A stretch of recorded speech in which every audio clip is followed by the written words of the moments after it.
Hola chicos, ¿qué tal? ¿Cómo están? Bienvenidos sean un día más. Espero que este fin de semana hayan podido descansar súper bien y hayan recargado bien sus pilas porque vamos a comenzar ya con contenidos un poco más complicados en algunas materias y pues es necesario que pongamos mucha atención.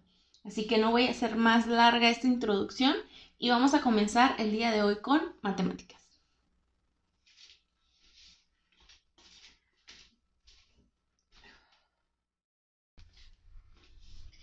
Muy bien, chicos. Déjenme explicarles cómo va a estar este asunto. Vamos a empezar con matemáticas y el tema de hoy es comparar fracciones. Pero antes de empezar a comparar fracciones, es muy importante que recordemos qué es lo que representa una fracción, cuáles son sus partes y cuáles son los tipos de fracciones que existen, ¿ok? Así que vamos a hacer un pequeño refresh de todo esto, ¿sabes? Muy bien, vamos a comenzar con una fracción. Una fracción se compone de dos números, por así decirlo, divididos con una línea, ¿no? El número de arriba, chicos, representa, yo lo puse como una n y representa al numerador, ¿ok? Y el número de abajo yo lo representé con una d de dedo y representa el denominador, ¿ok? En una fracción que tenemos un numerador y un denominador, el numerador representa las partes que tú tomas del entero y el denominador representa los números de partes en las que divides el entero. Es decir, si ya se hicieron muchas bolas, a ver, vamos a borrar un pedacito de aquí y les voy a poner, yo espero que lo alcancen a ver, un medio, ¿ok? Fíjense bien, si es así, quiere decir que el 2, tú tienes un pastel completo, supongamos que este es un pastel, el denominador te dice en cuántas partes vas a dividir ese pastel o ese entero que tú tienes. Y aquí esta fracción me está diciendo que es en 2. Y el numerador me dice las partes que tú tienes de ese entero. Esta fracción me está diciendo que tú tienes una. Entonces, esta parte que está coloreada es lo que representa mi fracción, ¿ok? Ahora, dentro de las fracciones hay distintos tipos. Están las fracciones propias, las impropias, las mixtas y las equivalentes. Las fracciones propias son cuando el numerador es menor al denominador. Es decir, les voy a poner un ejemplo súper rápido aquí. Esta misma fracción que tenemos, ¿ok? Un medio. El numerador es mucho más pequeño que el denominador. Ahora, en una fracción impropia, el numerador es mayor al denominador. Es decir, que podemos tener 3 medios. Aquí el número de arriba es más grande. En una fracción mixta es cuando tenemos a un entero acompañado de una fracción propia. No puede ser impropia, tiene que ser propia, ¿ok?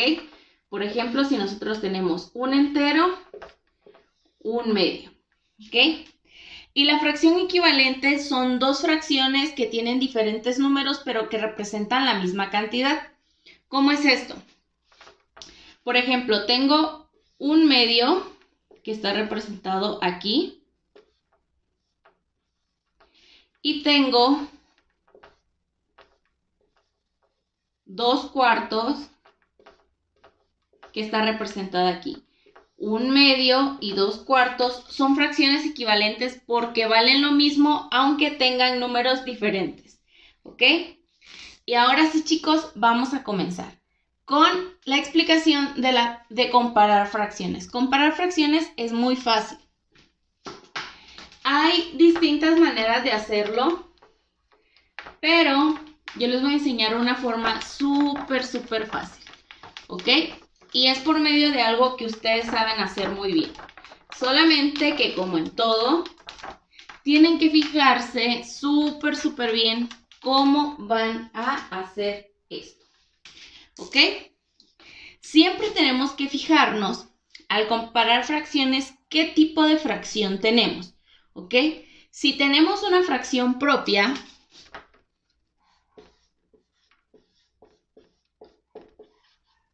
es decir, en la que el numerador es más pequeño que el denominador, como por ejemplo 1/2, tenemos que, en todas es una división, pero siempre tenemos que fijarnos en el tipo de fracción que tenemos porque va a ser el tipo de resultado que vamos a obtener.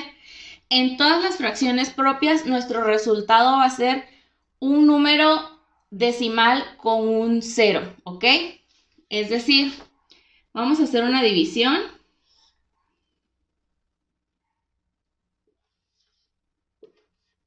Por ejemplo, aquí no podemos hacer esto porque el 2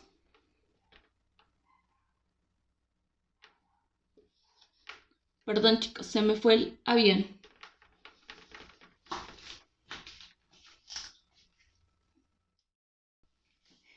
Muy bien, chicos, como les decía, aquí vamos a hacer una división. El denominador es el número que va por fuera, ¿ok? Y el numerador es el número que va por dentro de nuestra casita. Si bien aquí nos vamos a dar cuenta que no podemos hacer esta división. Este número es más grande que este.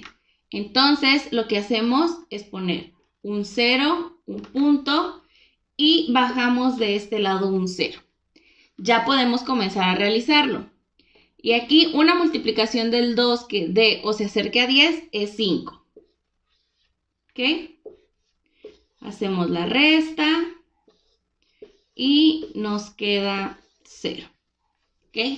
Y aquí vemos que obtuvimos un número decimal. ¿Ok? Siempre que hacemos una fracción propia, nos queda el 0.5. Pues en este caso fue 0.5, 0.6, etcétera, etcétera. ¿Ok? Ahora, en una fracción impropia,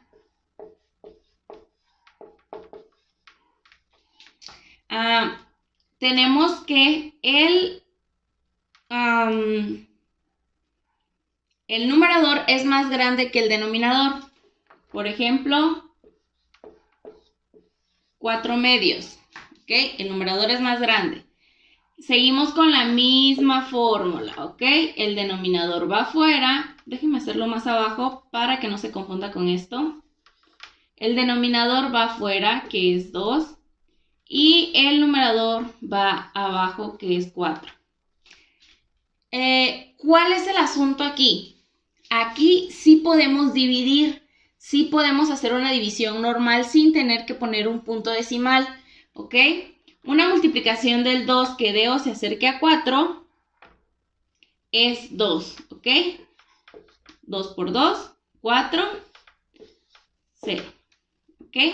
Y nuestra respuesta es 2. Aquí usualmente nos van a dar números enteros y en ocasiones nos pueden dar números enteros con algún punto decimal, como por ejemplo 2.1, 2.5, 3.4, etcétera, ¿no?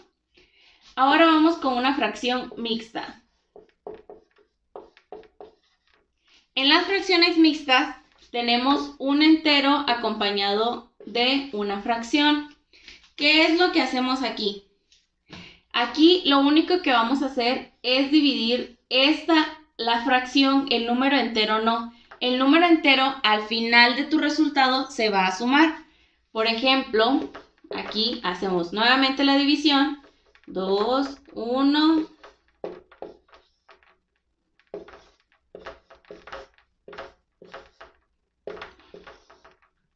Y a este resultado le vamos a sumar 1. Es decir, esto nos da 1.5. ¿Ok? ¿Por qué nos va a servir esto? Al momento de comparar fracciones, lo más fácil, chicos, va a ser que nosotros las convirtamos a números decimales, ¿ok? Que nosotros hagamos esta conversión. Que lo convirtamos a números decimales, a números enteros si es impropia o a números mixtos, ¿ok?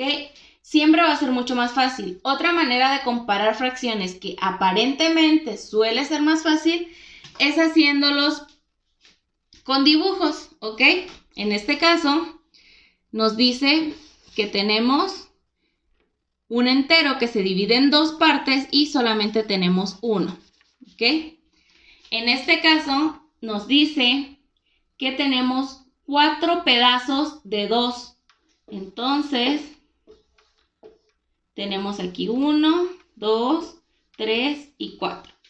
Y aquí, en este caso, tenemos un entero completo y tenemos la mitad de otro, ¿ok?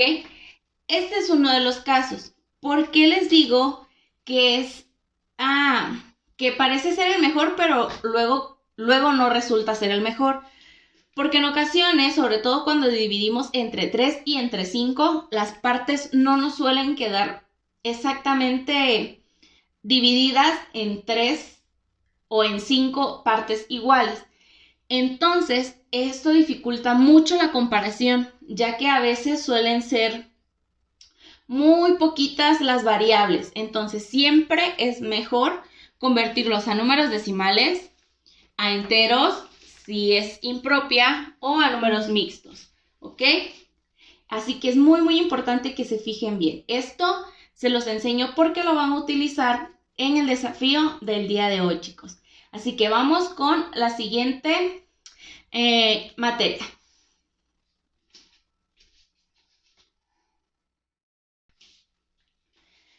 Muy bien, chicos, ahorita vamos a pasar a español y hoy vamos a hablar acerca de los tipos de preguntas. Hay varios tipos de preguntas, incluso no son solo estas, son muchas más, solamente que yo quiero enfocarme a estas porque son las que más vemos y también son las que más nos aparecen en los exámenes y es muy importante que las analicemos, ¿ok? Están las preguntas abiertas. Estas preguntas son las que se le hacen a las personas para que ellas puedan escribir su opinión sin límite, ¿ok? O sea, que puedan escribir y echarse el choro que ellos quieran sin detenerse porque están diseñadas precisamente para expresar tu opinión, ¿ok? Están las preguntas cerradas. Estas preguntas suelen venir generalmente en encuestas, es decir, que puedes responder con un sí o con un no, nada más, ¿ok? No puedes añadir tu opinión, solamente tienes que responder sí o no. Un ejemplo muy sencillo de esto es, ¿tienes hambre? Y tú contestar sí o no. Eso es todo. Por eso se llaman preguntas cerradas, porque la respuesta está limitada. No puedes expresar tu propia opinión. En las preguntas de opción múltiple, estas son yo creo que de las que más conocemos. Y son aquellas que, como su nombre lo dice, nos dan diferentes opciones para poder escoger de entre todas ellas la respuesta correcta o la que nosotros consideremos que se apega más a lo correcto. Tenemos las preguntas verdadero o falso. Estas preguntas son súper fáciles, ¿ok? Solamente son como las preguntas cerradas que tenemos que contestar sí o no. En este caso tenemos que contestar si es verdadero o si es falso. Por último, tenemos las preguntas de jerarquización. Estas preguntas usualmente nos vienen en historia, nos vienen a veces en ciencias naturales o en formación cívica y ética, cuando nos dicen, dinos qué pasó primero, qué pasó después y qué pasó al final. O te dicen, simple y sencillamente, organiza cómo sucedieron los hechos u organiza en qué etapas se fueron desarrollando las civilizaciones mesoamericanas, etc. ¿Okay? Esas son las preguntas de jerarquización en las que tú tienes que ordenar las respuestas que ya vienen ahí. Y bueno, chicos, esto es todo por la explicación de hoy. Es una explicación súper cortita y lo quise hacer así porque sé que la de matemáticas estuvo un poquitito larga. Así que vámonos con la última, que es de geografía.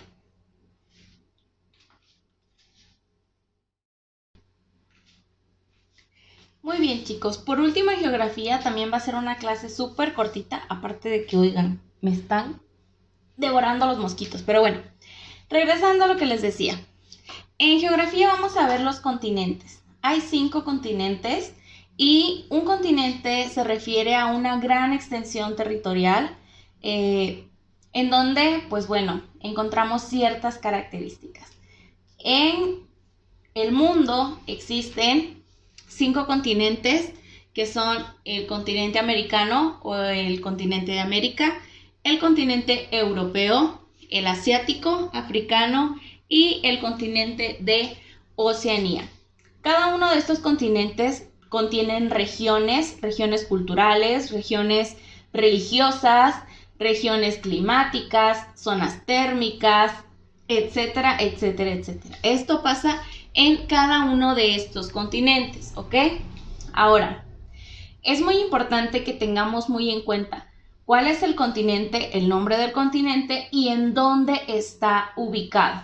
Así que, para esto nos vamos a apoyar de nuestro atlas, ¿ok? En el atlas, la única diferencia que hay es que nos divide América en América del Sur y América del Norte, y en algunas ocasiones nos habla en América del Norte, América Central y América del Sur.